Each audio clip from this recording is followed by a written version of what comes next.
नौबत न आए, इसलिए महाराष्ट्र शासन ने ही इस पर अपील करना चाहिए। देवेंद्र फडणवीस मुख्यमंत्री जो है उनसे ये अपील कर रहे हैं हम लोग कि मालेगांव बम ब्लास्ट की अपील आपने करनी चाहिए। जिस तरह आपने मुंबई के रेलवे के इसमें 24 घंटे में आपने सुप्रीम कोर्ट में अपील की, उसी तरह से ये अपील होनी चाहिए, ऐसे हम लोग मांग कर रहे हैं। मरहबा कलेक्शन मॉल, रेडीमेड कपड़ों का भरपूर खजाना, jeans pant, T shirt, cargo pant, night pant, बच्चे और बच्चियों के लिए अच्छे खूबसूरत और उम्दा ड्रेस। पता याद रखें, जमुर हाई स्कूल मेन रोड, जैतून हजीम मस्जिद के पास, मालदा चौक, मालेगांव।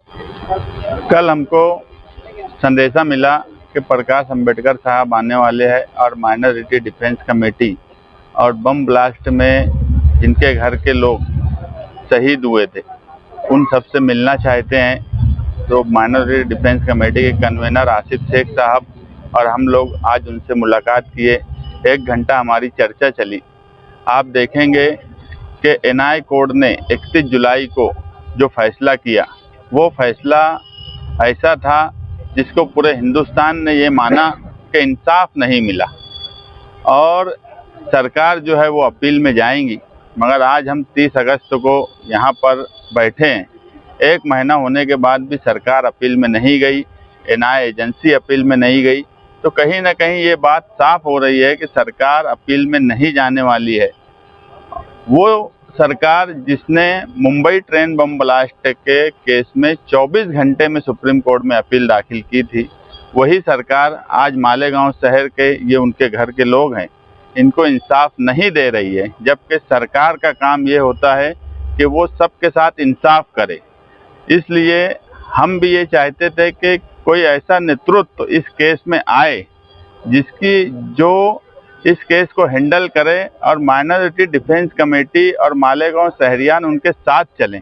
तो हमको लगा कि प्रकाश अंबेडकर साहब ऐसा नेतृत्व तो लीगली कर सकते हैं, इसलिए हमने उनसे कहा कि आप नेतृत्व करिए, हम मालेगांव शहर आपके साथ में रहेंगे। आपको जो भी मदद हमसे चाहिए वो मदद भी हम आपकी करेंगे। हमसे कुछ उन्होंने बातचीत में कुछ पेपर्स की बात की, वो सब मामलात में हम उनकी मदद कर रहे हैं। और ये एक्यूज्ड के घर के लोग हैं, ये भी चाहते हैं कि इनको इंसाफ मिले। इन्होंने भी अपनी बात रखी, बस लाइन साफ चाहिए। और प्रकाश अंबेडकर का नेतृत्व हम भी इसलिए चाहते हैं इस केस में कि जो पोलराइजेशन होता है हिंदू मुस्लिम, क्योंकि ये 2008 का वाहिद ऐसा केस था जो भगवा आतंकवाद के नाम से मुल्क में जाना गया, पूरी दुनिया में जाना गया। इसलिए इसको बहुत जल्दी 2 हिस्से में बांटने की कोशिश की जाती है, एजेंसियों की तरफ से भी, सरकार की तरफ से भी, कुछ धार्मिक तंजीमों की तरफ से भी।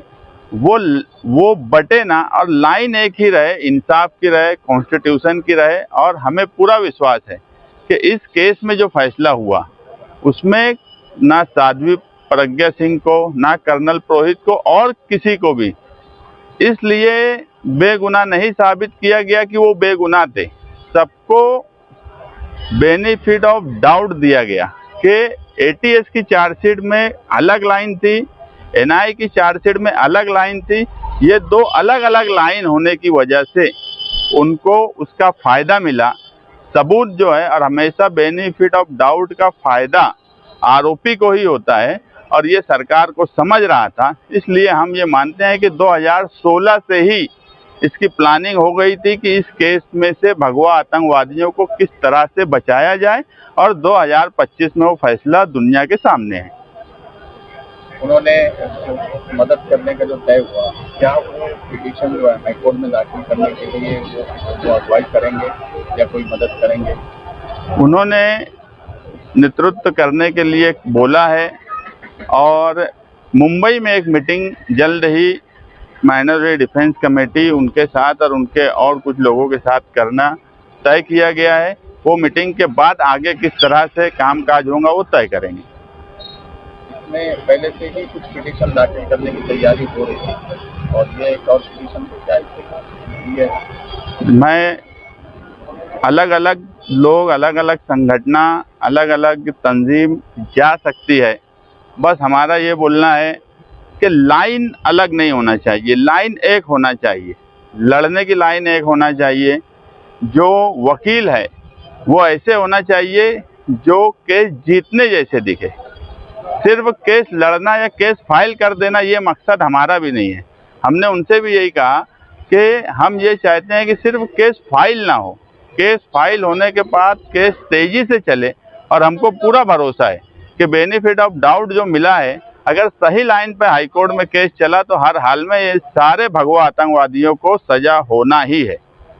महाराष्ट्र शासन या किसी भी राज्य शासन की एक जिम्मेदारी होती है कि जहां कहीं कानून का उल्लंघन हुआ हो या कहीं जगह राइट्स होती है, ब्लास्ट होता है, तो शासन की एक जिम्मेदारी होती है कि जिन्होंने ये ब्लास्ट किया है, राइट किया है, उन पर वो कार्रवाई करे, कोर्ट के सामने उनको पेश करे, उनका गुनाह क्या है वो कोर्ट के सामने एविडेंस के माध्यम से ले आए और ये देखे कि कोर्ट उनको सजा दे, ताकि और इंसान जो है ऐसी हरकतें ना कर सके। मालेगांव के ब्लास्ट में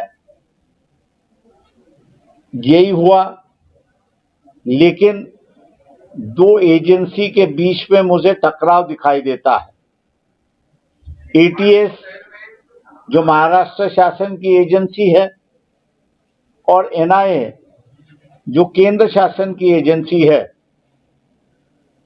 दोनों अलग अलग दिशा में इसकी जांच करने में लगे और उसकी वजह से मैं ये मान के चलता हूं कि कोर्ट के सामने जो दस्तावेज आने चाहिए थे वो दस्तावेज नहीं आए और जो दस्तावेज नहीं आने चाहिए थे वो दस्तावेज कोर्ट के सामने आए और इसलिए किसी को भी कन्विक्शन नहीं हुआ। ऐसी एक परिस्थिति है।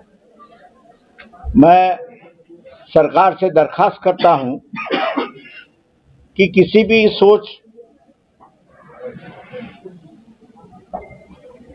अगर होती है तो न्याय व्यवस्था में वो सोच आनी नहीं चाहिए, अपील करने में वो सोच आनी नहीं चाहिए। इसलिए महाराष्ट्र शासन खुद ही अपील हाईकोर्ट में दाखिल करे और इस पीड़ित परिवार को जो है वो न्याय दिलाने की बात। मालेगांव आने के बाद जो मुझे जानकारी मिली है उसमें यही है कि नॉन मुस्लिम संगठन जो है और मुस्लिम संगठन जो है ये दोनों अपील करने के फिक्रत रखते हैं और उस पर उनकी सोच विचार चल रही है। मैं इतना ही कहूँगा इस वक्त कि जितने भी नॉन मुस्लिम संगठन है और मुस्लिम संगठन है कि जो अपील करना चाह रहे हैं उनमें कोऑर्डिनेशन करना, उनमें एक राय बनाना और इकट्ठा चलना, इसकी हम लोग कोशिश करेंगे वहाँ पर। और लेकिन ये नौबत न आए इसलिए महाराष्ट्र शासन ने ही इस पर अपील करना चाहिए। देवेंद्र फडणवीस मुख्यमंत्री जो है उनसे ये अपील कर रहे हैं हम लोग कि मालेगांव बम ब्लास्ट की अपील आपने करनी चाहिए। जिस तरह आपने मुंबई के रेलवे के इसमें 24 घंटे में आपने सुप्रीम कोर्ट में अपील की, उसी तरह से ये अपील होनी चाहिए, ऐसे हम लोग मांग कर रहे हैं। नाही मला तर मी ह्याच्यावरती त्या जरांगे पाटील नाही, आज जरांगे पाटील प्रेसचा इश्यू नहीं। बात आज ये थी कि 2006 का वो अपील करने जा रहे हैं, 2008 का अपील नहीं कर रहे। एसआईटी गठित कर दी गई जन्म दाखिले के मामले में। ये सारा सौतेला सलूक मालेगांव के साथ ही क्यों हो रहा है? इसके पास मेरा कोई जवाब नहीं है। क्या मालेगांव ने कांग्रेस को 2 लाख वोट दिया था? देखिए, राजनीति चलती रहती है। मैंने जैसे कहा, राजनीति का असर जो है आम जनता पे नहीं होना चाहिए और इसलिए हम लोग अपील कर रहे हैं कि मालेगांव बम ब्लास्ट का जो है वो